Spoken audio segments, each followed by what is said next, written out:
और बीजेपी सांसद R K Sinha supreme court की बिहार सरकार के शेल्टर होम मामले में टिप्पणी पर कहा कि बिहार सरकार दोषियों को पकड़ने की कोशिश कर रही है। कई दोषियों को पकड़ा भी गया, लेकिन शेल्टर होम का लाइसेंस देने में कड़ाई बरती जानी चाहिए।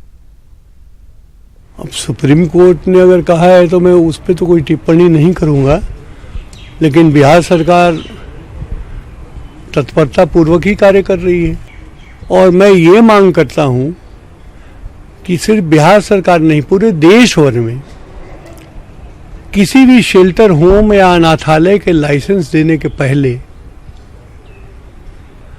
कम से कम बहुत ही सख्त वेरिफिकेशन होना चाहिए।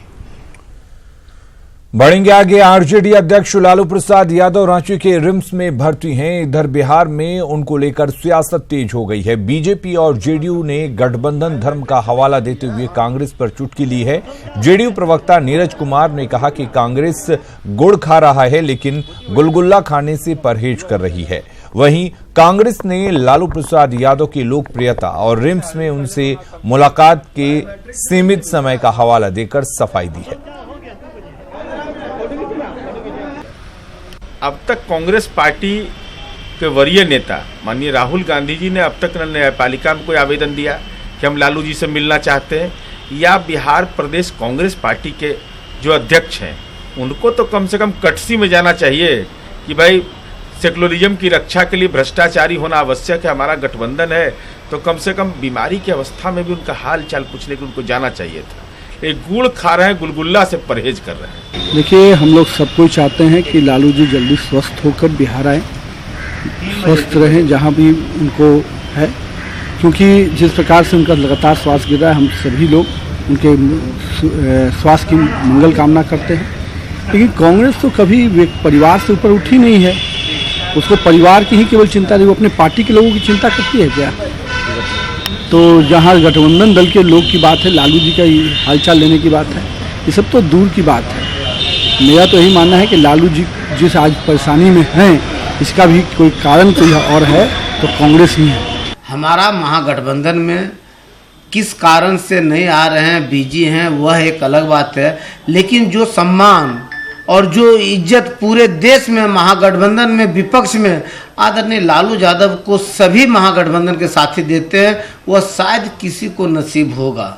इसलिए ऐसा कोई बात नहीं है, आए या ना आए, लेकिन हम लोगों का गठबंधन, हम लोगों का विचार मन सबों का एक है और इसके लिए कोई चिंता की बात नहीं है। सप्ताह में एक दिन उनसे मिलने की इजाज़त है और वो भी सिर्फ 3 आदमी को, और उनका परिवार भी बहुत बड़ा है, दल भी बहुत बड़ा है, कई स्टेट में है, उसमें पहले ही से फिक्स रहता है। तो जब तक किसी भी व्यक्ति को शनिचर को उनका अपॉइंटमेंट नहीं मिलेगा, तब तक लोग कैसे जाएंगे? कुछ लोग गए, घूम के चले आए, पता। वैशाली के महनार से अगला स्कूली छात्र को पुलिस ने सकुशल बरामद कर लिया है। डीएसपी महनार के नेतृत्व में पुलिस ने जंदाहा टीम से छात्र को बरामद किया है। छात्र की रिहाई के एवज में अपहरणकर्ता 10 लाख के रुपए की फिरौती की मांग कर रहे थे।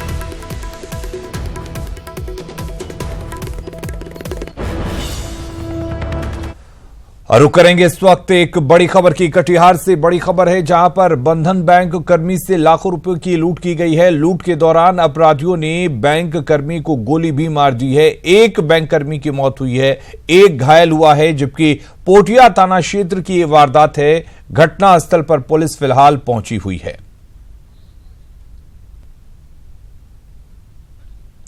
बढ़ेंगे आगे। Bapudham Motihari railway station rack point पर एक दर्दनाक हादसा हो गया और इस हादसे में एक महिला की मौत हो गई, वहीं 2 मजदूर जख्मी हैं। बताया जा रहा है कि मालगाड़ी के एक डिब्बे से 11 मजदूर सीमेंट की बोरी उतारने में लगे थे, तभी रैक पर ही डिब्बा धीरे धीरे पलटने लगा। डिब्बे की चपेट में वहां से एक गुजर रही महिला आ गई, जिसकी घटनास्थल पर ही मौत हो गई। इस घटना ने एक बार फिर रेलवे प्रबंधन पर सवाल खड़े कर दिए हैं कि आखिर रैक पर ही मालगाड़ी का एक डिब्बा कैसे पलट गया। वहीं इस मामले में रेलवे के वरीय अधिकारियों की लापरवाही भी नजर आ रही है, क्योंकि कई घंटों तक महिला का शव डिब्बे के नीचे दबा रहा। कर रहे थे करते करते हम लोग बैगन में माल खींच रहे थे, खींचते खींचते एक बैगन उठ गया, एक महिला उसमें दबा गई है और लोग चोट भी लगा और लोग को चोट भी लगा। ये हमारा चोट लगा पाजर महल का, आई किशोरी जी को लगा गोड़ में चोट। कैसे बैगन उलट गया? अब हम लोग जाने कैसे उलट गया, हम लोग तो भीतर थे। इसमें काम कर रहे थे हम लोग, 11 आदमी थे और 4 आदमी ऊपर खींच रहे थे। उसके बाद बाकी बोरा नीचे गिरा दिए, धीरे धीरे उठते उठते उठ गया और पलट गए। उसमें एक महिला घायल हो गई, 2 आदमी हमारा आदमी घायल हो गए हैं, चोट लगे, बोरा लगे कि धरती पलटी हो गया, उससे दबा पलट गए थे। सर बारे में अभी कुछ बता नहीं सकते हम लोग, क्योंकि आपके सामने जो है यही है। हम लोग को भी सूचना मिला, हम लोग आए हैं। इसमें एक लेडीज अभी उधर से सिर्फ उसका सर दिख रहा है, बाकी इससे ज्यादा हम कुछ नहीं बता सकते क्या कारण है।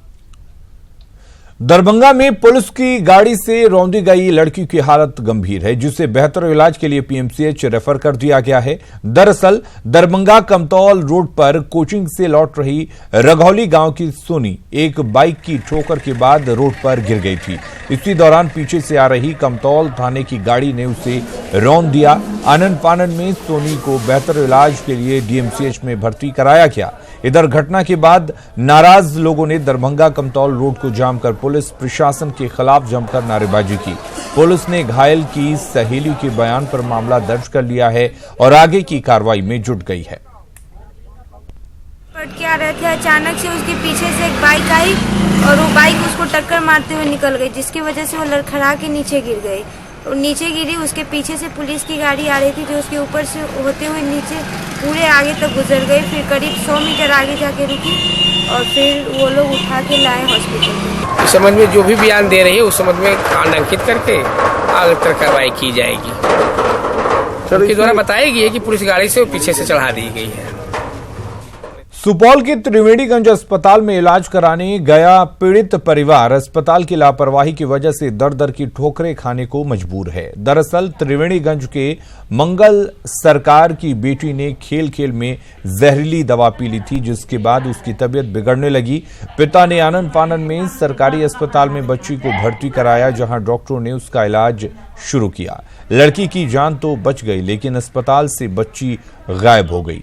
बच्ची के पिता को पता चला कि उसकी बच्ची किसी प्राइवेट अस्पताल में भर्ती है और जब पिता अपनी बेटी के पास गया तो वहां अस्पताल द्वारा लंबा चौड़ा बिल पकड़ा दिया गया।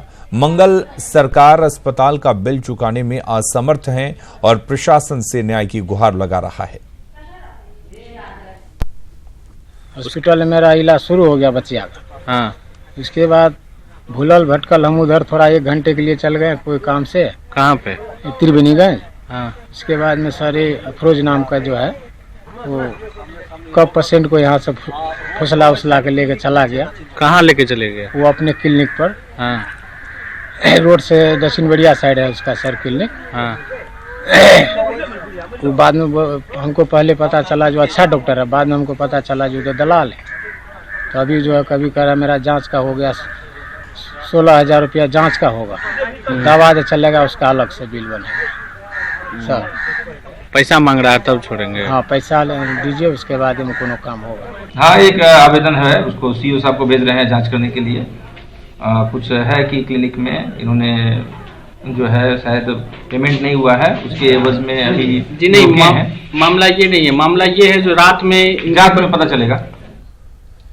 एचआरडी मंत्रालय ने नया सर्कुलर जारी करते हुए स्कूली बच्चों को बड़ी राहत दी है। अब क्लास 1 से लेकर 10 तक के बच्चों को स्कूल बैग का वजन 1.5 किलो से लेकर 5 किलो तक ही होगा। साथ ही नए नियम के मुताबिक अब क्लास 1 और 2 के बच्चों को होमवर्क भी नहीं दिया जा सकता। केंद्रीय मानव संसाधन विकास मंत्रालय ने नए नियमों को सभी राज्य सरकारों को पालन करने का निर्देश भी दिया है। केंद्रीय मंत्रालय के इस नए नियम का बच्चों के साथ ही अभिभावकों ने भी स्वागत किया है। पटना में सेंट जेवियर्स स्कूल के बाहर बच्चों और अभिभावकों से बात की